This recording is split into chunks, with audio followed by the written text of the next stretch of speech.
2 Timóteo, capítulo 3. Eu gostaria de avaliar essa lista de pecado considerando os nossos filhos, considerando a vida deles, como ajudá-los a não viverem esse sistema do dia dos fins. Então eu tenho em mente especialmente os nossos filhos, mas não dá para passar pelos filhos sem falar dos pais.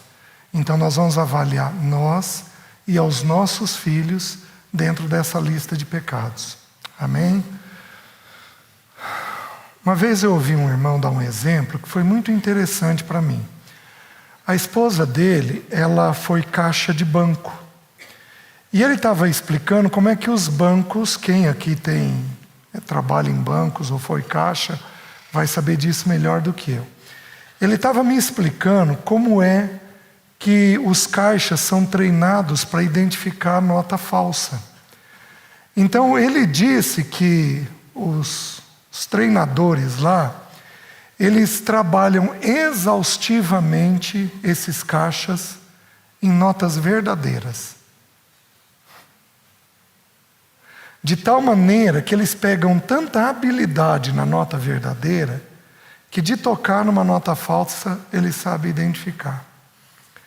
Essa é uma estratégia que Satanás usa conosco. Ele levanta uma teoria ou outra, e aí ele põe a gente desgastado tentando provar que aquela mentira é uma mentira, ao invés da gente apenas pregar a verdade e fazer com que a verdade fique tão forte dentro de nós, fique tão impactante dentro de nós, que a gente sabe o que é verdade.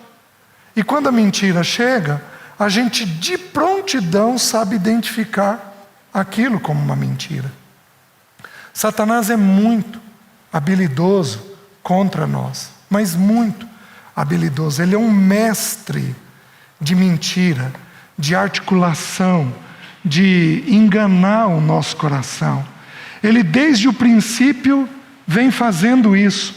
Ele toma uma frase que o pai falou para Adão e põe um ponto de interrogação nessa frase depois com Eva. É assim que Deus disse: não comereis de toda a árvore do jardim?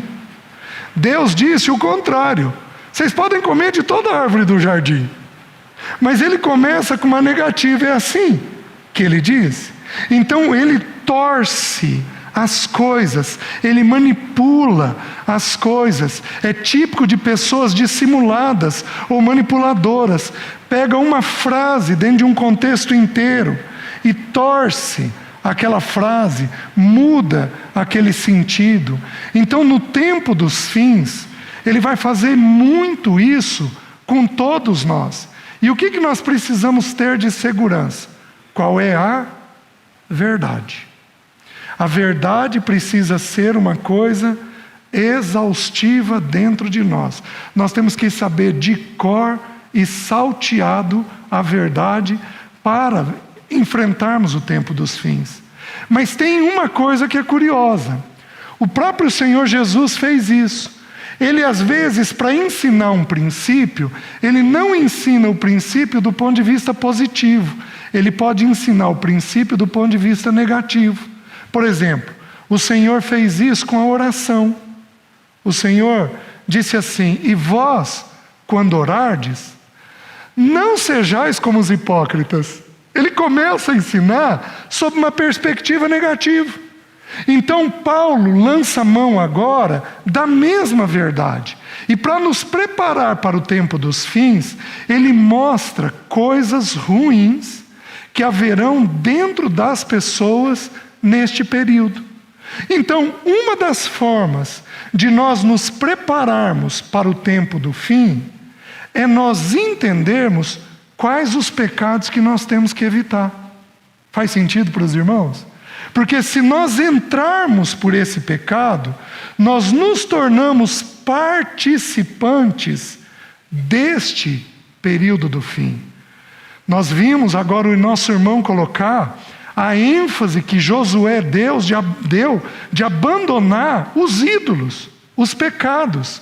Sabemos pelo texto que nós vimos já na época de Noé, na época de Ló, que deuses serão uma coisa muito forte. Vimos na época de Noé que há muita sexualidade. E se você pegar o primeiro capítulo, não abra, de Romanos, ele vai falar de um pecado sexual desenfreado que vai ter no tempo dos fins. Só que no mesmo texto, ele fala de idolatria. Porque o pecado sexual, de acordo com as Escrituras, é um ídolo.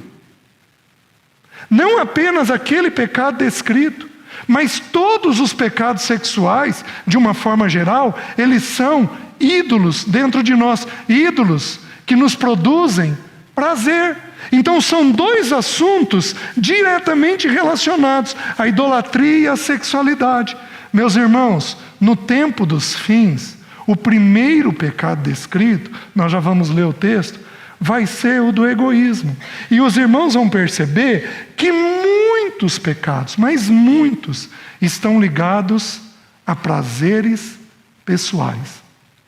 Nós vamos viver uma época em que a era do direito, a era do prazer, a era do não me toque porque eu tenho direito a respeito disso, vai ser a predominância desse tempo. Os irmãos estão entendendo? O que nós vamos ter que ensinar para os nossos filhos? Não apenas a vida do Senhor e permanecer no Senhor. Isto já seria suficiente. Mas nós também vamos ter que ensiná-los a evitar as armadilhas dos pecados próprios do tempo do fim.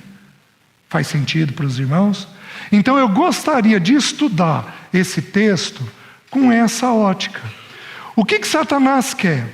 Satanás quer a todo custo roubar o testemunho. E a maneira mais eficaz que ele encontra de roubar um testemunho é, em primeiro lugar, não permanecendo, fazendo com que nós não tenhamos tempo de permanecer no Senhor. Mas, meus queridos, a segunda forma mais eficaz é tirar dos nossos filhos uma vida com o Senhor. Porque aí não tem testemunho para a geração seguinte. Ele fez isso lá em Êxodo, quando o povo foi sair de Israel. Satanás tipifica ali, é tipificado ali no faraó. E aí dos 5 impedimentos, o 4º impedimento, vocês podem ir, mas vocês não vão levar os filhos. O primeiro impedimento é aumentar o trabalho. O último impedimento é não levar dinheiro para ofertar para o Senhor. É o mesmo sentido. É o mesmo sentido. Não lidarmos bem com dinheiro e com trabalho. Não lidarmos bem com dinheiro e com trabalho. É a característica do tempo dos fins. E lá ele coloca que os filhos não poderiam ir. Ele fez isso na pessoa do nosso Senhor. Porque quando o nosso Senhor sai do batismo dele, e ele é levado pelo Espírito ao deserto, ele é tentado por 3 coisas: transformar pedras em pães, pular do alto do pináculo e prostrado adorar Satanás. Porém, meus irmãos, nas 2 primeiras tentações, de que jeito começa? Se és filho. Ele quer questionar a nossa filiação.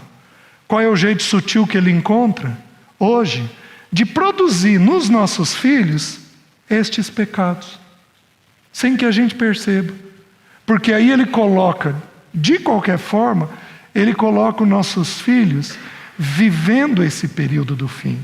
Vamos dar uma olhadinha em quais são os pecados. O texto diz assim, 2 Timóteo 3:1: sabe, porém, isto: nos últimos dias sobrevirão tempos difíceis, pois os homens serão egoístas, avarentos, jactanciosos, arrogantes, blasfemadores, desobedientes aos pais, ingratos, irreverentes, desafeiçoados, implacáveis, caluniadores, sem domínio de si, cruéis, inimigos do bem, traidores, atrevidos, enfatuados, mais amigos dos prazeres do que amigos de Deus, tendo forma de piedade, negando-lhe, entretanto, o poder. Foge também destes. O primeiro pecado descrito, egoísmo. O que é o egoísmo? Que ama a si mesmo. Como é que isso é produzido dentro de casa? Deixa eu explicar para vocês. Tem 2 erros que pais cristãos podem cometer com relação aos filhos. O primeiro é proteger demais. O que é proteger demais?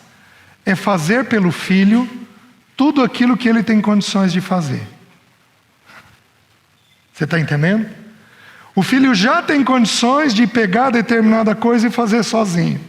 Você vai lá e faz por ele. Quem aqui é muito serviçal? Levanta a mão, levanta alto a mão. Esses irmãos vão ter uma tendência de fazer isso.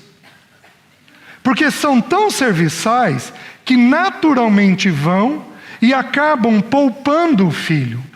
Proteger não é tornar um filho egoísta, mas é o caminho de tornar um filho egoísta. Por quê? Porque é um filho mal acostumado. É um filho que tem a tendência de receber e não de dar. Os irmãos entendem? O próximo passo, depois de você poupar o filho, proteger o filho, é você mimar o filho. O que é mimar o filho? Mimar o filho é fazer toda a vontade do filho. Se eu perguntar para o teu parceiro se você mima o filho, porque se eu perguntar para você, o que você vai me dizer? Não. Se você mima o filho. Mas se eu perguntar para o teu parceiro, tem risco dele me falar que você protege o filho ou que você mima o filho? Se tiver risco, nós estamos desenvolvendo este primeiro pecado dentro da vida do filho, tornando o filho uma pessoa egoísta que pensa em si mesmo. Mas esse não é o único problema. Não é deixar o filho pensar apenas nele. Nós temos aí, as pessoas hoje têm um direito sobre si mesmo, mas têm um direito sobre si mesmo, que é uma coisa que impressiona. A primeira vez que eu fui partilhar a palavra nos Estados Unidos, eu enfrentei uma coisa curiosa. Eu estava no mercado, e eu sou muito serviçal. Eu estava no mercado, e aí a pessoa, tinha um senhor na minha frente, já de idade, com o carrinho dele, o carrinho vazio, e eu fiz o que eu tenho a prática de fazer aqui no nosso país. Eu peguei o carrinho e afastei. A pessoa olhou para mim com uma cara tão feia, e aí quem estava comigo se desculpou com ele, devolveu o carrinho no lugar e falou para mim: César, aqui eles processam por isso. É um país exacerbado em direito. Então as pessoas começam a pensar tanto em si, tanto em si, tanto em si, que é meu direito, é meu direito, é meu direito, é meu direito, e elas vão se tornando com isso, com um umbigo desse tamanho. No reino de Deus, a cruz nos ensina algo muito simples, que nós não temos direito. Essa lição precisa ser ensinada para os nossos filhos. Porém, quais são os erros mais comuns que os pais cometem ao ensinar essa lição para os filhos? O primeiro, especialmente homens fazem isso: não dão direito algum. Saturam o filho. Pesam a mão em demasia sobre o filho. E nós precisamos lembrar que o ensino das Escrituras é um ensino simples. O primeiro grande mandamento é: amarás o Senhor teu Deus acima de todas as coisas, com toda a tua alma, toda a tua força, todo o teu entendimento, todo o teu coração. Porém, o segundo mandamento é um mandamento de equilíbrio. O que ele diz? Amarás o teu próximo como a ti mesmo. Pais muito exigentes, eles não ensinam o processo da cruz de forma adequada. Pais muito exigentes, eles anulam os filhos. E quando o filho começa a sair de casa, ele pende para um extremo oposto. Qual o extremo? De buscar de alguma forma o direito que ele tem. Está fazendo sentido para os irmãos? Nós precisamos entender que Deus pede a cruz para nós e para um filho nosso naquilo que é necessário. Mas Ele não pede a cruz em tudo. Porque tem determinadas coisas que nós não temos necessidade de tomar a cruz. Mas pais muito pesados, muito fortes, eles acabam tendo uma tendência de exigir tanto do filho, que o filho até se submete. Um filho homem, por exemplo, que é exigido demais, ele pode ficar passivo. Como é que ele vai governar a casa dele? Se ele é passivo. Então, nós temos que tomar o cuidado de não pegarmos lições corretas, verdadeiras, adequadas, e colocarmos um peso excessivo nessas lições. Então, o filho, ele precisa sim aprender que tem momentos que é dele, mas tem momentos que não é dele. Nós precisamos sim frustrar os nossos filhos. Existem duas lições que tornam os nossos filhos adultos maduros. Isso vale no natural e vale no espiritual. Quais são as duas lições? A primeira, filho tem que saber lidar com verdade. Se ele não souber lidar com verdade, ele vai ter problema na vida adulta. Meus queridos, pensem comigo. Um louco, que está num sanatório, vira e diz que é Napoleão Bonaparte. Ele lida bem com a verdade? Não. A falta de verdade pode inclusive enlouquecer alguém. Pode inclusive fazer isso. Então, a verdade é a primeira lição. A segunda, filho precisa ser frustrado. Porque se ele não for frustrado, ele não tem tolerância para viver a vida adulta. Por isso que alguns dos nossos filhos foram tão protegidos, tão cuidados, às vezes tão mimados, que quando eles atingem 18 anos, que eles têm que sair para a vida, enfrentar a vida, eles não dão conta. Porque papai e mamãe sempre atenderam a vontade dele. Aí ele sai, ele quer que a namorada atenda, ele quer que o amigo atenda, ele quer que o professor da universidade atenda a vontade dele. Ele é completamente protegido e mimado. Ele não tem vigor emocional para lidar com frustração. Vocês estão me entendendo? Essa vai ser a característica do tempo dos fins. Meus queridos, a gente vê isso no dia a dia. Você anda por aí e vê isso no dia a dia. Você vê isso na calçada. As pessoas completamente voltadas para si mesmo e pensando naquilo que elas querem. Vocês estão me entendendo? Há na Bíblia um exemplo que é maravilhoso. Abram em 1 Reis, um exemplo negativo. 1 Reis, capítulo 1, versículo 5. O texto diz assim: então Adonias, um filho de Davi, Davi acabou de falecer, e aí Adonias se levanta. Adonias significa prosperidade, sucesso. Esse menino é bom, hein? Ele é próspero, ele vai ser bem sucedido. Olha o que diz o texto. Então Adonias, filho de Agite, se exaltou e disse: eu reinarei. O que o egoísta diz? Eu reinarei. Aí presta atenção. Providenciou carros e cavaleiros e 50 homens que corressem adiante dele. Jamais seu pai o contrariou, dizendo: por que procedes assim? Por que ele era um menino egoísta e que ia reinar? Porque jamais seu pai o contrariou. Aí eu preciso explicar uma outra verdade para os irmãos. Nós educamos filhos em 4 mãos. 2 da mãe, e 2 do pai.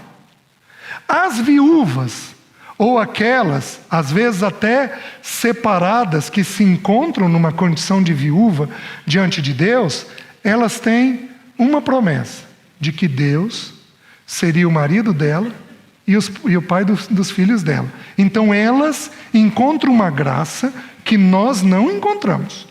Nós, aqueles que estão aqui casadinhos, é a 4 mãos. A mãe tem que fazer e o pai tem que fazer. Porém, meus queridos, a função de limite é uma função predominantemente do pai. Pais, homens, precisam ter 2 cuidados. Hoje o irmão leu, o irmão Bernardo. E vós, pais, não irriteis os vossos filhos. No original, lá, é para questionar. A palavra usada para pais é pater, homem. Quem que irrita filho, se eu me basear nisso? O homem. Quer dizer que a mãe não irrita? Ou se irrita. Os filhos que o digam, filhos, eu estou certo? Mãe irrita? Ou se irrita. Se não me engano, são 23 tipos de irritação que eu levantei até agora. Coisas que a gente pode fazer que irritam os filhos. Mas por que o texto descreve que é pai? Porque este pai não santifica a sua esposa, de tal maneira que ela também vai irritar o filho. Então quem tem que cuidar da mulher e dos filhos somos nós. Quem põe o limite para filho é, em especial, o pai. Quem aqui tem uma tendência, os homens, a pergunta é para os homens. Quem aqui tem uma tendência de ser um pai muito bravo? Levanta a mão. Muito rígido. Levanta alto, por favor. Isso, temos alguns. Quem aqui tem uma tendência, como homem, de ser passivo? Levanta a mão. Isso. Os 2 extremos são complicados. Os 2 extremos são difíceis. Porque para você quebrar o egoísmo, você tem que saber perceber a criança no momento. A criança não pode fazer tudo o que ela quer, mas a criança também tem que brincar. Então nós vamos ensinar para a criança Eclesiastes capítulo 3. Há tempo para todo propósito debaixo do céu. Há tempo de brincar, há tempo de tomar banho, há tempo de comer, há tempo de dormir, há tempo de assistir o seu desenho, há tempo de estudar. Tem tempo para todas as coisas. Quem que vai ensinar isso? O pai, em especial. Se fizermos isso com os nossos filhos, livramos os nossos filhos do primeiro pecado que os coloca nesse período do fim. Porém, se não fizermos isso, nossos filhos aumentam o umbigo e acham que eles têm direito em tudo. Os irmãos estão entendendo? Alguns irmãos aqui têm uma boa condição financeira. E deixa eu ensinar uma coisa para vocês. Não dê tudo financeiramente para o seu filho. Porque se você der tudo financeiramente para o seu filho, você faz a mesma coisa que eu estou falando, você não frustra ele.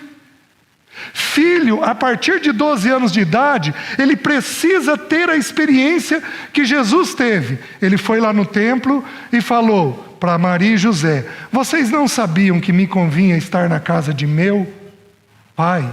A partir de 12 anos de idade, filho precisa ser frustrado com dinheiro e ter as experiências dele com o Pai Celeste. Filho, põe o joelho no chão e pede para Deus. Põe o joelho no chão e pede para Deus. Põe o joelho no chão e pede para Deus. Os irmãos estão entendendo? Filho precisa aprender a ter dependência de Deus. Com que idade seu filho começa a ter desejos? E começa a pedir coisas? Mãe, sabe o que você tem que falar com ela? Filho, vamos orar? Antes de dormir, vamos orar toda noite por isso?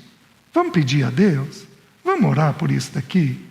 Porque o teu Papai Celeste pode te atender.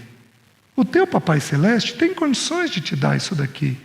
E você então ensina ele que para receber tem um preço. Queridos, você livra ele do egoísmo. Faz sentido, meus irmãos? Então nós precisamos rever isso. Porém, eu preciso fazer uma pergunta. Mulher, não levante a mão, eu vou perguntar para você. Seu marido é meio egoísta?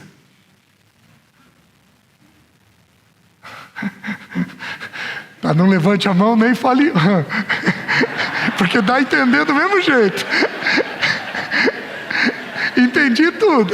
Ainda bem que a gente não consegue ver direito daqui, viu? Seu marido é egoísta? Seu marido é tudo no tempo dele, do jeito dele, na hora dele, o controle da TV é dele, o programa é dele, tudo é dele, a pipoquinha é na mão dele. Estou entendendo, né? Tem mulher aqui que faz o prato do marido? Não me responda.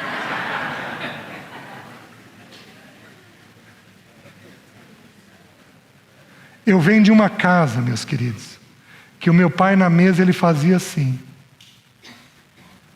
E minha mãe tinha que saber qual o prato que era para servir no prato dele. Minha mãe sabia de cor e salteado o que ele queria. Porém, torna o umbigo da pessoa desse tamanho, cheio de direitos. Homem, sua mulher é egoísta? Tem que ser no tempo dela, do jeito dela, da maneira dela. Queridos, prestem atenção. Nós não damos o que nós não temos. Isso é um princípio. Isso é um princípio natural e espiritual. Jesus estava apertado por uma multidão, apertado, querendo caminhar para a casa de Jairo. A multidão apertava ele. Aquela senhorinha, aquela velhinha, veio no meio da perna do povo, tocou na orla da veste. Jesus parou e falou: de mim saiu o poder. Senhor, todos te apertam. Como o Senhor diz isso? De mim saiu o poder. Como é que Jesus sabia que saiu o poder? Porque ele tinha poder para dar. Se houver um pai ou uma mãe egoísta, você pare tudo e não ensine essa lição para o seu filho. Porque você primeiro tem que aprender essa lição. Deixa eu perguntar para os homens. Você vive a vida comum do lar? Você lava uma louça para sua esposa? Você tira uma roupa do varal? Você vive a vida comum do lar? Se ela tem filhos pequenos, você libera ela, querida, vai dormir daqui as crianças que eu vou cuidar deles. Você faz isso? Porque se você não perceber tua mulher como parte mais frágil, nós temos um problema para a lição do egoísmo. Os irmãos estão entendendo? Vocês estão vendo como é que tudo é sutil e como que entra dentro do dia a dia do lar sem a gente perceber? O teu filho está enfiado dentro do quarto. Por que ele está enfiado dentro do quarto?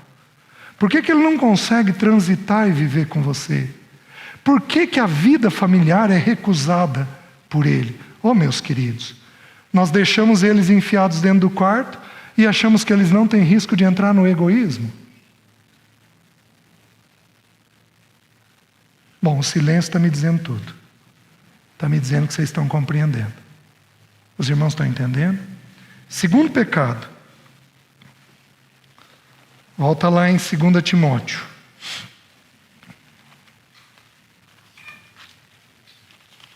O texto diz assim: pois os homens serão egoístas. Em segundo lugar, avarentos. O que significa a palavra avarento aqui? Ela é diferente, o original é diferente da primeira lista.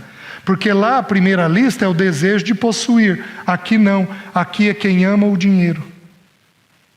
Vocês lembram do texto de 1 Timóteo que diz que o amor ao dinheiro é a raiz de todos os males? A palavra amor ao dinheiro é uma única palavra no grego: avarento. O amor ao dinheiro. Você pensa muito em dinheiro, homem? Você trabalha demais? Você quer conquistar demais? Sua esposa te alerta de que tem coisas que são perigosas e complicadas? Você trabalha em excesso? Meus queridos, Se você fizer isso, você pode ter um amor ao dinheiro.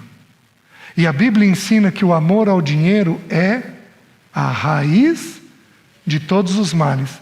Na vida de Ló, qual foi o primeiro grande pecado?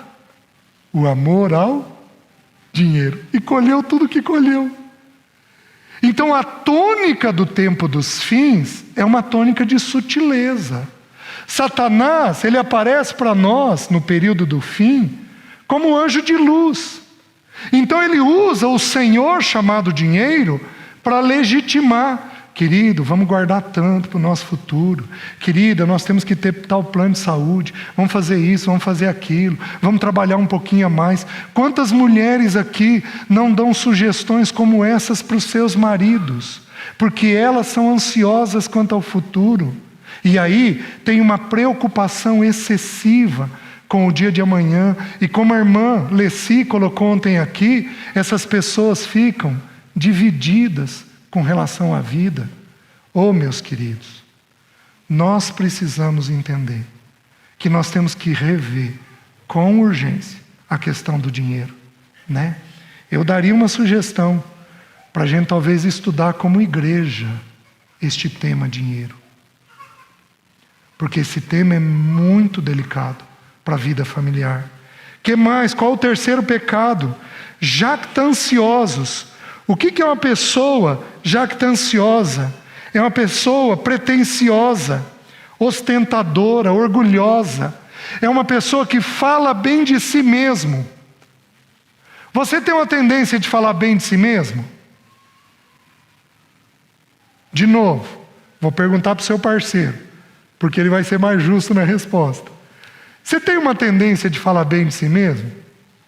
Olha a sutileza que a gente tem. A gente pega um irmão, critica em determinada coisa e diz assim: eu não entendo como é que faz isso, eu nunca faria isso.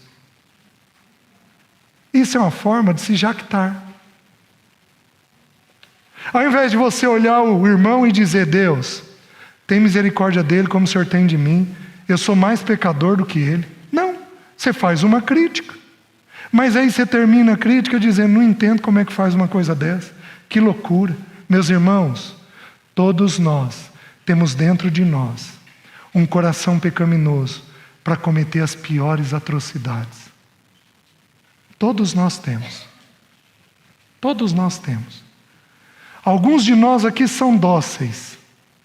Pega um abusador molestando tua filha. O que você faria? Todos nós temos pecados graves dentro de nós. Nós só não tivemos condições de pô-lo para fora. Por isso a gente tem que ter misericórdia do outro.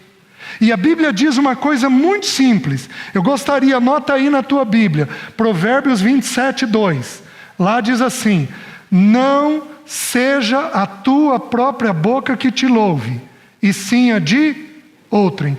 Não é errado eu falar bem dos outros, mas é pecado eu falar bem de mim mesmo.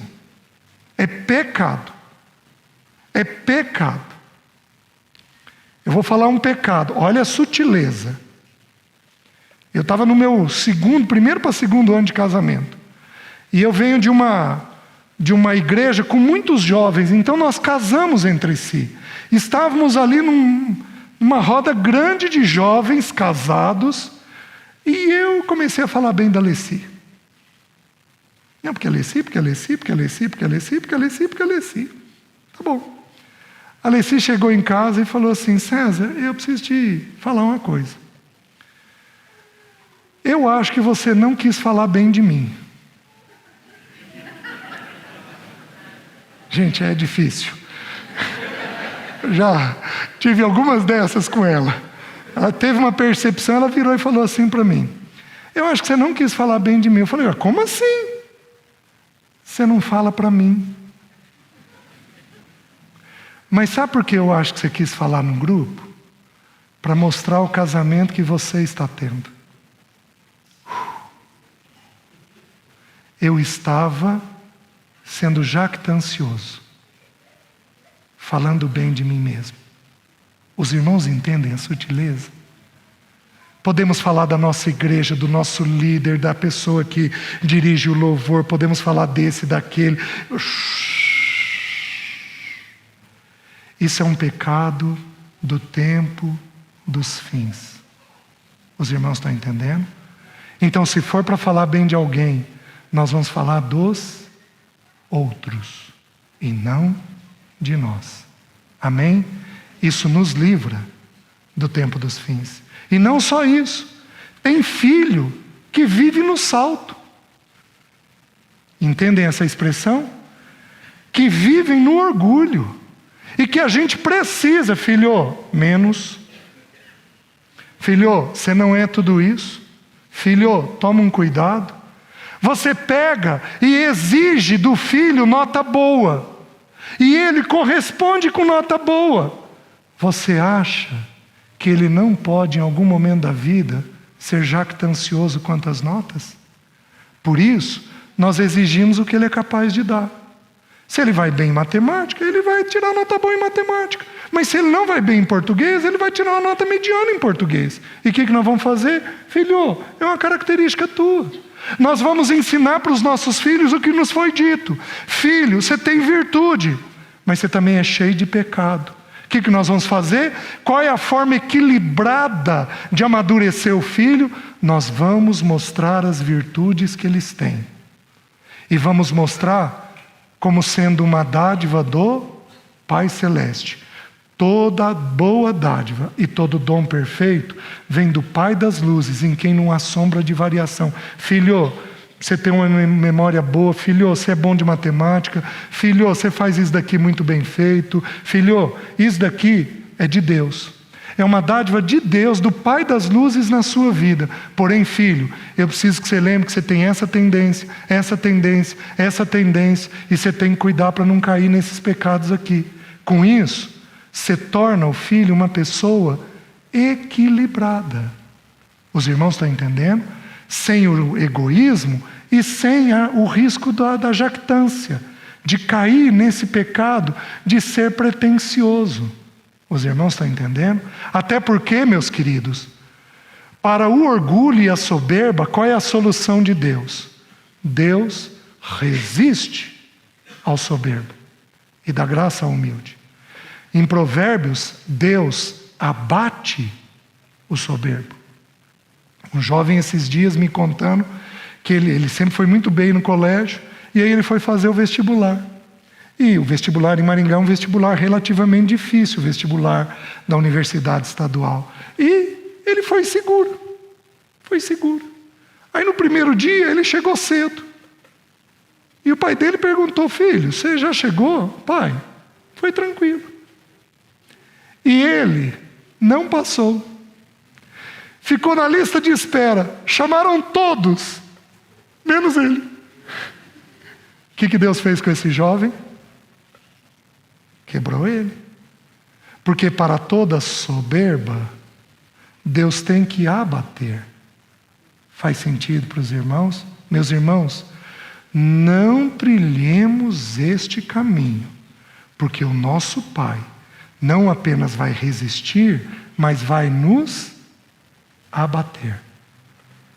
Isso já aconteceu comigo algumas vezes, em que o Pai tem que abater para colocar a gente no lugar adequado. Só que esse é um pecado próprio do tempo dos fins. Cuidado para não cair nele. Que mais? O texto diz assim: jactanciosos, arrogante. É um pecado próximo da jactância. O que é arrogância? É o ato de mostrar-se acima dos outros. Quem se eleva sobre o outro. Mas ele tem um segundo sentido, que valoriza seus próprios meios ou métodos. Deixa eu perguntar uma coisa para você. Você se considera bom naquilo que você faz? Isso é arrogância. Você faz o que você faz com muita segurança? Isso é arrogância. Você diz para os outros que aquilo que você faz está bem feito?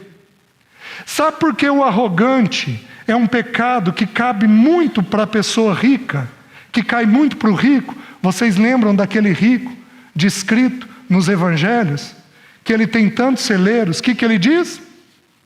Destruirei, construirei outros. Sabe por que a arrogância é típica da riqueza? Porque, meus queridos, na riqueza, a pessoa acha que tudo que ela faz dá certo. Você é uma pessoa de uma boa condição financeira? Anote aí, Eclesiastes 9:11. Quero que você decore esse texto. Por quê? Porque o texto lá ensina que tudo depende do tempo e do acaso. Vi ainda outro vazio debaixo do céu, que não é dos ligeiros o prêmio, nem dos fortes a vitória, nem dos prudentes o pão, nem ainda dos entendidos, ele fala alguma coisa, porém vi que tudo depende do tempo e do acaso. Sabe por que Deus se deu certo?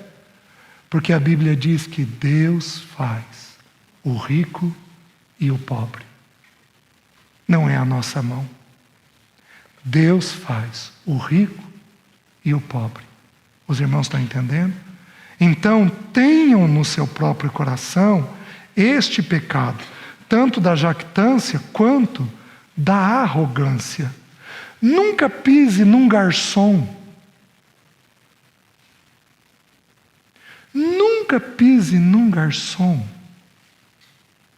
Porque ele precisa receber o Senhor. E você tem a oportunidade de levar o Senhor para ele. Nunca pise em alguém que está te servindo. Nunca se considere superior. Nunca se considere mais excelente, mais capaz, ou alguém que faz um serviço muito melhor do que ele está fazendo. Nunca faça isso. Você não sabe o que ele está passando. Você não sabe a noite que ele teve. Você não sabe se tem um filho doente. Você não sabe se ele tem uma conta para pagar no dia de hoje. Nunca faça isso, porque isso não é próprio do nosso Senhor. Sempre considere aqueles que te servem como superiores a você mesmo. Os irmãos estão entendendo? Porque isso nos ajuda a nos mantermos humildes diante de todos. Queridos, se eu for espremer, tem irmãos e irmãs que fazem isso. Tem irmãos e irmãs que fazem isso. E aí dão um péssimo testemunho do Senhor. Que mais diz o texto? Jactanciosos, arrogantes, blasfemadores. O que é a blasfêmia? A blasfêmia é você falar mal, é você injuriar de forma abusiva, é você pegar alguém e falar sobre essa pessoa. Algo que você não viu. Algo que você não viu, que você ouviu, e você pegar e começar a falar mal dessa pessoa. Meus irmãos, o que te garante que o que você ouviu é verdade? Se você estiver falando uma mentira sobre aquela pessoa, você é um blasfemador. Eu vou fazer uma pergunta muito difícil. E eu gostaria que, dentro do possível, você fosse o mais verdadeiro possível. A sua casa, a mesa da sua casa, fala de outras pessoas? Levanta a mão, por favor.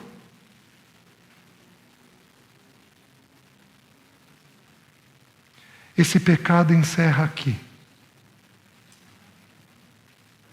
Esse pecado encerra aqui. Porque esse pecado é grave diante do Espírito Santo de Deus. Ele entristece o Espírito. Há 6 coisas que o Senhor detesta e uma 7ª que Ele abomina. Quando falamos de um irmão, somos maliciosos. Quando falamos uma coisa que não vimos e estamos falando de um jeito errado, somos blasfemadores. Quando falamos no pé da orelha de alguém, somos difamadores. Quando falamos em público, somos caluniadores. A mesma coisa me coloca com 4 pecados. Isso precisa encerrar no nosso meio. Quantas famílias aqui falam dos líderes da igreja? Levanta a mão, por favor. Levanta alto, por favor. Eu não estudei ontem com os irmãos, mas eu queria ter estudado a palavra lembrai-vos. No Novo Testamento, a palavra é usada algumas vezes. Ela diz assim: lembrai-vos da mulher de Ló, que não é para a gente amar o mundo. Ela diz assim: lembrai-vos dos encarcerados. Você ora por aqueles que estão encarcerados numa depressão, numa ansiedade, numa loucura? Você ora por aqueles irmãos que estão presos? Você ora pela igreja perseguida? A tua mente é para lembrar disso.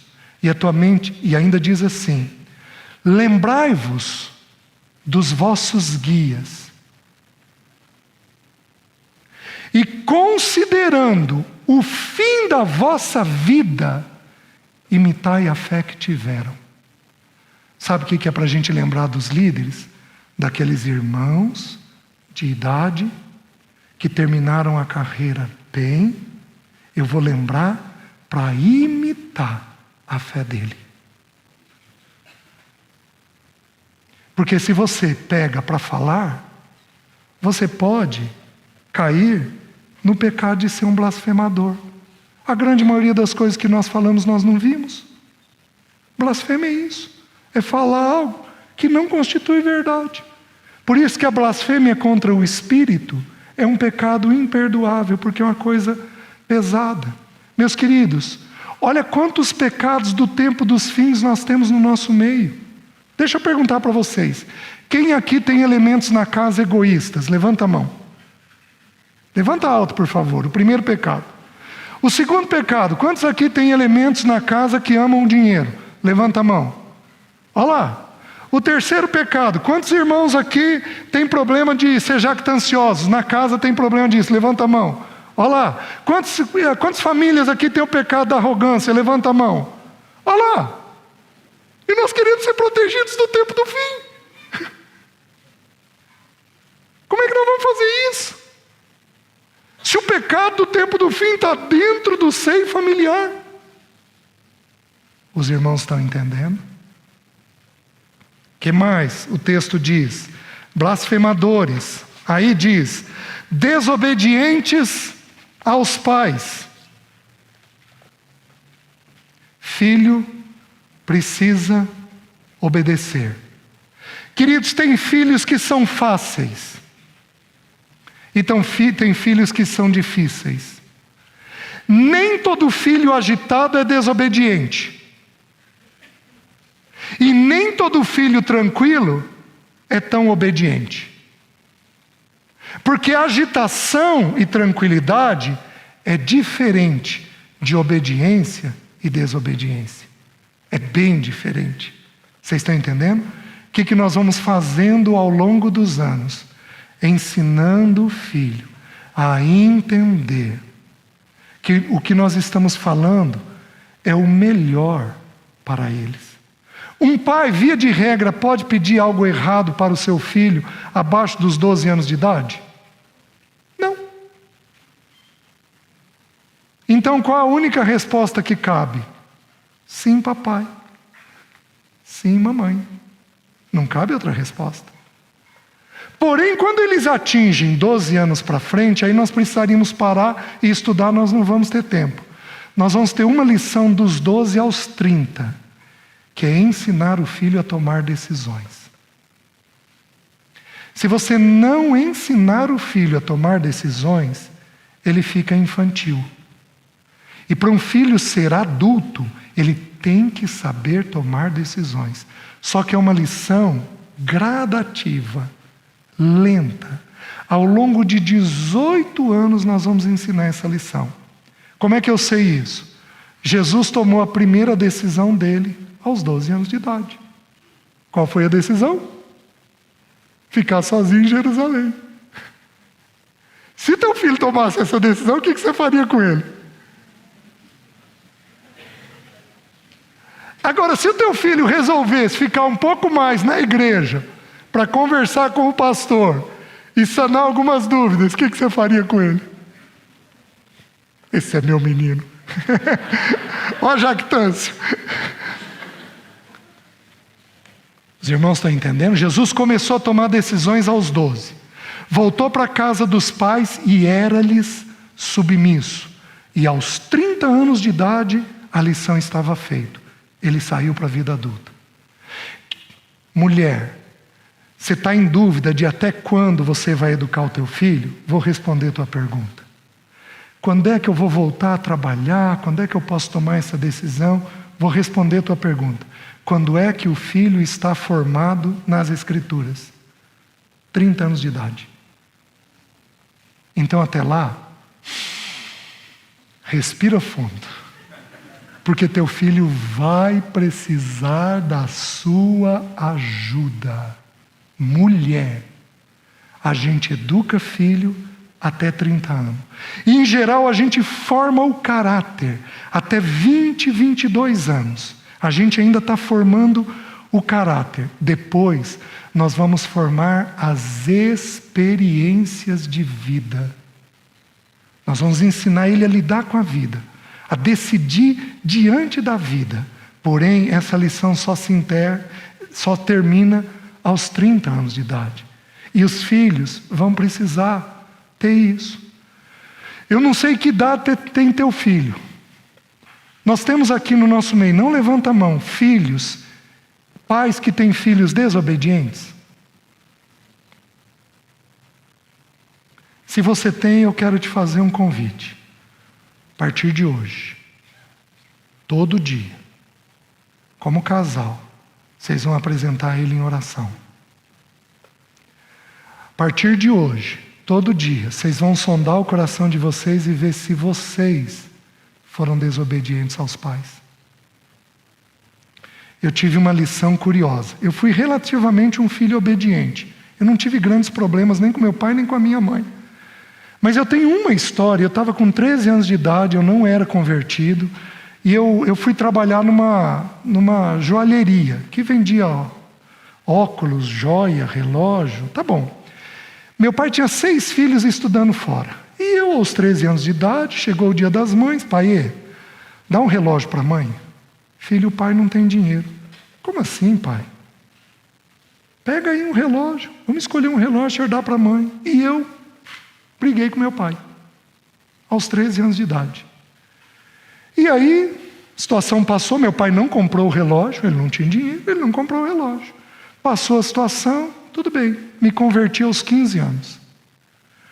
Aos 26 anos tive o André. O André nasceu em março. Primeiro dia das mães. Queria que o André desse um presente para a mãe dele. O que o Senhor trouxe na minha mente? Você lembra? Não consegui ficar em paz. Até que procurei meu pai. Meu pai era ímpio. Procurei meu pai e falei: pai, o senhor lembra dessa situação, filho? Não me lembro de nada disso. Pois é, pai, mas eu me lembro. Eu pequei contra o Senhor e eu preciso pedir perdão para o Senhor, porque hoje eu estou entendendo o que o Senhor viveu. Você foi que tipo de pai? De filho, desculpe. Você foi desobediente? Você enfrentou? Você bateu boca? Eu estou falando com os adultos. Você bateu boca com seu pai ou sua mãe? Você teve enfrentamento? Você teve desobediência? Sabe o que o Espírito vai te fazer? Vai te levar a fazer antes de ajudar teu filho a te obedecer? Ir lá e rever. Então, se porventura o Espírito Santo trouxer algum pecado no teu entendimento, na tua mente, de enfrentamento, de mentira, de jogo, de manipulação, de desobediência com os teus pais, o que você precisa fazer? Você precisa pegar a lição da humildade, ir até os teus pais, se eles ainda forem vivos, e dentro do possível, pedir perdão. Porque tudo para nós começa no arrependimento. É ali que você vai ter autoridade para ensinar teu filho a obedecer. Tudo bem? Vamos avançar um pouquinho mais. Ingratos. O que é a palavra ingrato? Ingrato é ingrato. Desprezível.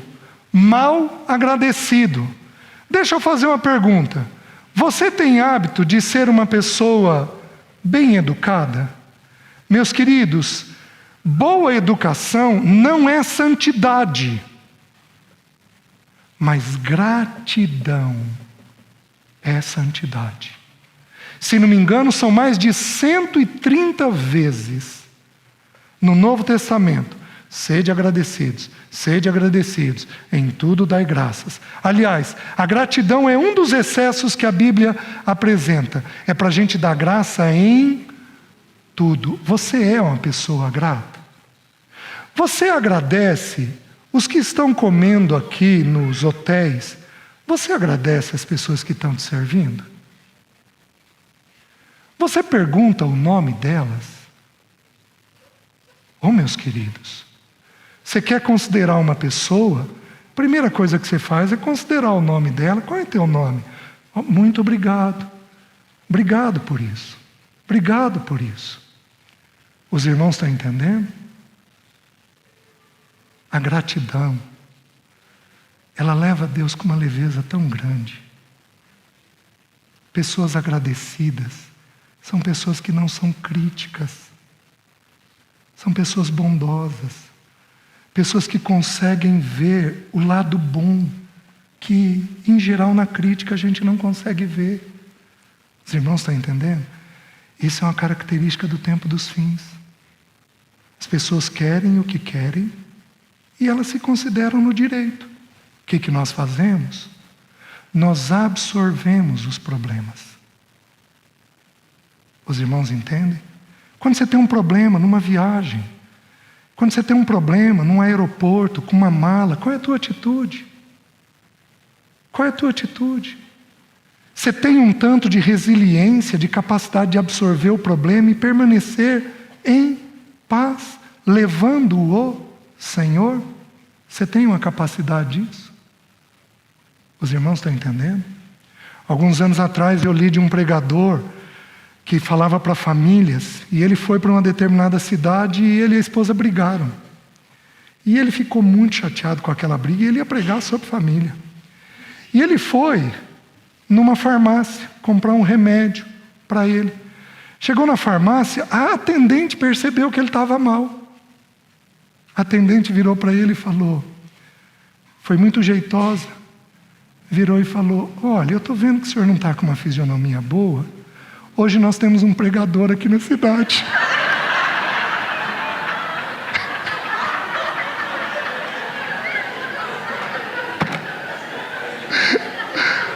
Gente,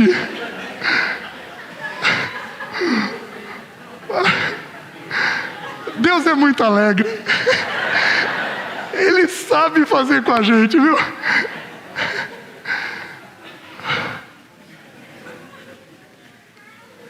Você ensina seu filho a agradecer a mãe? Você ensina seu filho a ver as coisas boas da mãe? Você ensina seu filho a ir lá e beijar a mãe? Você ensina seu filho a ver a providência do pai? Teus filhos têm um espírito leve e grato? Meus irmãos, estes pecados estão dentro da igreja já, para tristeza e vergonha nossa. E não poderia e não deveria ser assim. Que o Senhor nos livre, a nós e aos nossos filhos, desses pecados. Amém? Levanta, dá a mão para quem está perto de você.